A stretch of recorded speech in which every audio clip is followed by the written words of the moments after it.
Shabbat Shalom to all my friends in SW3 and beyond. This week's Sidra, Parshat Tzav, and Shabbat Hagadol, the big weekend before Pesach as it is known. Tzav discusses many points of sacrifice and the service, specifically what the priest has to do with the sacrifices before preparation and maybe even more importantly, afterwards.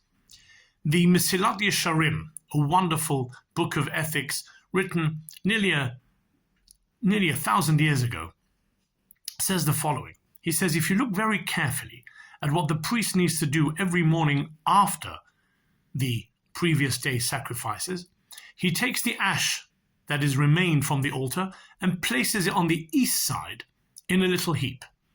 And as that heap grows, he then takes that whole heap and removes it completely outside the temple area. The Mesilat Yesharim says, what is ash? That is us. We are dust. That is our physical being. Our physical being as opposed to our spiritual being.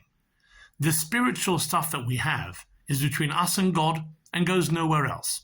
But sometimes the material body remains. Sometimes our haughtiness we can't get rid of that quick, and it remains as ash.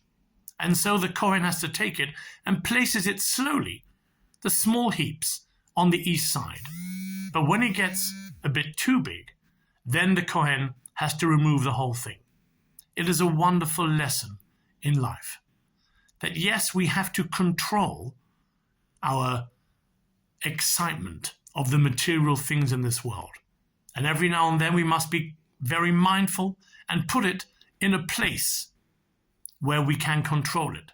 But if it gets too much, we have to remove it. Maybe that is why this week's Sidra is just before Pesach, where the night before Pesach, we seek the entire house with a candle for all the bad pieces in the house and remove it. This could be our spring cleaning, both spiritually and materialistically. Wishing you all a wonderful Shabbat. Peace wherever you are. Good Shabbos.